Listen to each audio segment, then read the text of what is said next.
नमस्कार। ये हिमाचल अभी अभी का रेडियो बुलेटिन है। मैं हूं आपके साथ काजोल चौहान। हिमाचल प्रदेश की बड़ी खबरों की जानकारी इस रेडियो बुलेटिन में शुरू करेंगे। रेडियो बुलेटिन हेडलाइंस के साथ। हिमाचल में तीसरी से 7वीं कक्षा के बच्चों की शुरू हुई नियमित कक्षाएं। पहले दिन कम संख्या में पहुंचे बच्चे। दिल्ली में सोनिया से मिली प्रतिभा सिंह। शिमला के सियासी गलियारों में हलचल तेज। पीठासीन अधिकारियों के सम्मेलन का शताब्दी वर्ष समारोह 16 से पीएम नरेंद्र मोदी 17 को वर्चुअली करेंगे संबोधित। हिमाचल में 4 लेन प्रभावितों को तुरंत मिलेगा मुआवजा। मंडी में प्रभावित ग्रीनफील्ड एयरपोर्ट के लिए पेश किया संशोधित मास्टर प्लान। युवती के सोशल मीडिया अकाउंट से देवी देवताओं पर आपत्तिजनक टिप्पणी, एफआईआर दर्ज। 11 नवंबर से शुरू होगा रामपुर का अंतर्राष्ट्रीय लवी मेला। सूक्ष्म स्तर पर होगा आयोजन। हाईवे पर ईंटों से लदा ट्रक पलटा। सड़क किनारे खड़ी महिला दबी, चालक की भी मौत। और अब खबरें विस्तार से। हिमाचल प्रदेश में आज तीसरी से 12वीं कक्षा के छात्र एक साथ स्कूल पहुंचे। छात्रों के लिए स्कूल के गेट पर ही थर्मल स्क्रीनिंग व सैनिटाइजर की सुविधा की गई थी। कक्षा में भी बच्चे एसओपी के तहत एक बेंच पर एक ही छात्र बिठाया गया। अधिक संख्या वाले स्कूलों में एक दिन छोड़कर या सुबह शाम के सत्र में कक्षाएं लगाई जाएगी। छात्र सुबह फेस मास्क पहनकर कक्षाएं लगाने पहुंचे। इसी के साथ ही स्कूलों में रौनक भी लौट आई। अभी प्रदेश में तीसरी से 12वीं तक की नियमित कक्षाएं चल रही है। स्कूल में ना तो कोई सुबह प्रार्थना सभा और ना ही खेल गतिविधियों का आयोजन किया जाएगा। शिक्षा विभाग की ओर से 2 सत्र में स्कूल लगने और वैकल्पिक दिनों में छात्रों को स्कूल बुलाने के लिए प्रधानाचार्य और मुख्य अध्यापकों को अधिकृत किया गया है। मंडी लोकसभा सीट से जीत दर्ज करने के बाद नवनिर्वाचित सांसद प्रतिभा सिंह ने बुधवार को दिल्ली में कांग्रेस की अंतरिम अध्यक्ष सोनिया गांधी से मुलाकात की। इस मौके पर शिमला ग्रामीण से विधायक व प्रतिभा सिंह के बेटी विक्रमादित्य सिंह भी मौजूद रहे। प्रतिभा सिंह ने मुलाकात के मौके पर सोनिया गांधी को हिमाचली टोपी और शॉल पहनाया। उन्होंने सोनिया गांधी को प्रदेश के राजनीतिक हालात से अवगत करवाया। मिली जानकारी के अनुसार इस मुलाकात में प्रदेश कांग्रेस की संगठनात्मक मुद्दों पर भी चर्चा हुई। सोनिया गांधी ने आगामी विधानसभा चुनाव के लिए एकजुटता की बात कही। उन्होंने कहा कि एकजुट होकर चुनावों की तैयारियां करें, तभी चुनाव में जीत संभव होगी। वहीं संगठन में किसी भी तरह की गुटबाजी नहीं होनी चाहिए। इधर प्रतिभा सिंह के दिल्ली दौरे को लेकर शिमला के राजनीतिक गलियारों में हलचल तेज है। अखिल भारतीय पीठासीन अधिकारियों के सम्मेलन का शताब्दी वर्ष समारोह शिमला में आयोजित किया जा रहा है। ये एक ऐतिहासिक अवसर होगा। इसी शताब्दी वर्ष में 82वें अखिल भारतीय पीठासीन अधिकारियों का सम्मेलन 16 से 19 नवंबर 2021 तक आयोजित किया जाएगा, जबकि विधान परिषदों व विधान सभाओं के सचिवों का 58वां सम्मेलन भी इसी सम्मेलन के साथ इन्हीं तिथियों पर आयोजित किया जा रहा है। विधानसभा सचिवालय में इसकी तैयारी जोरों शोरों के साथ चल रही है।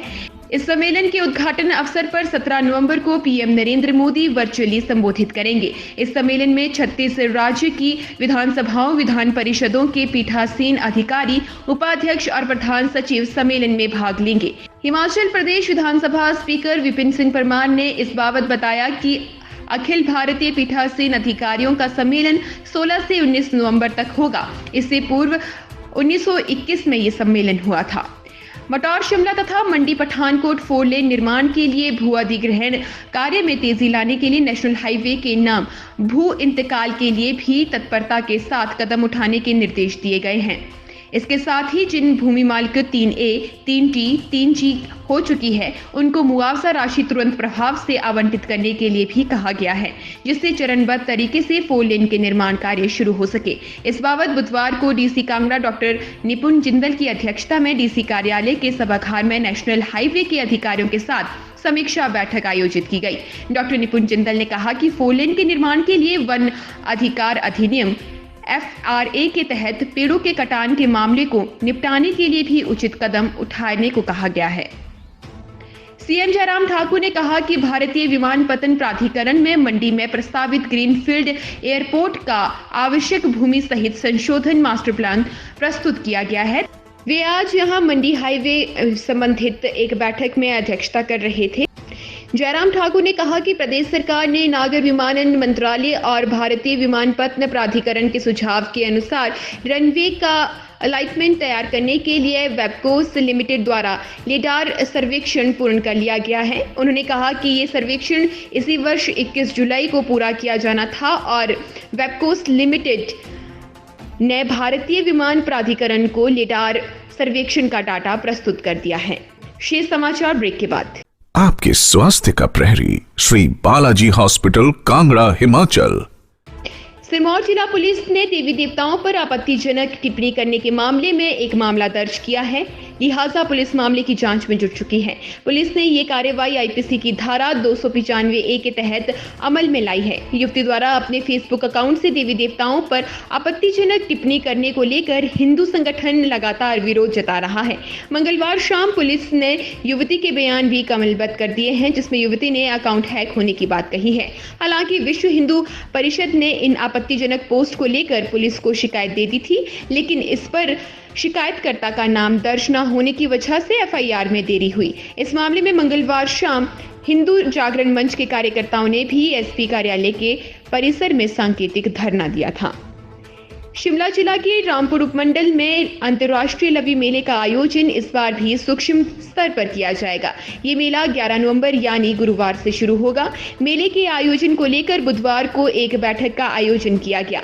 मेले की गई व्यवस्थाओं के संबंध में जानकारी देते हुए एसडीएम रामपुर यादविंद्र पाल ने बताया कि इस बार लवी मेले का आयोजन सूक्ष्म तौर पर किया जाएगा, जिसकी तैयारियों को लेकर बैठक आयोजित की गई थी। उन्होंने कहा कि मेले के आयोजन को सूक्ष्म स्तर पर किया जाएगा क्योंकि कोरोना के कारण इस मेले को पिछले 2 साल में भी नहीं करवाया गया था। लवी मेले में स्थानीय उत्पादन लेकर लोग मैदान में बैठ सकते हैं, अन्य को यहाँ पर बैठने की कोई व्यवस्था नहीं की गई है, जिसको लेकर नगर परिषद की व्यवस्था करने का भी निर्देश दिया गया है। वहीं बिजली पानी की व्यवस्था भी रहेगी। मंडी जिला में दर्दनाक हादसा पेश आया है। सरकाघाट घुमारवी हाईवे पर भावला के नजदीक वहीं मोड़ के पास ईंटों से लदा ट्रक पलटने से 2 लोगों की मौत हो गई है। मृतक की पहचान ट्रक चालक रामेश कुमार पुत्र भाग सिंह गांव सनवाई डाकघर गेहरा और बबली देवी गांव बही के रूप में हुई है। बबली देवी हादसे के वक्त सड़क किनारे पर खड़ी थी।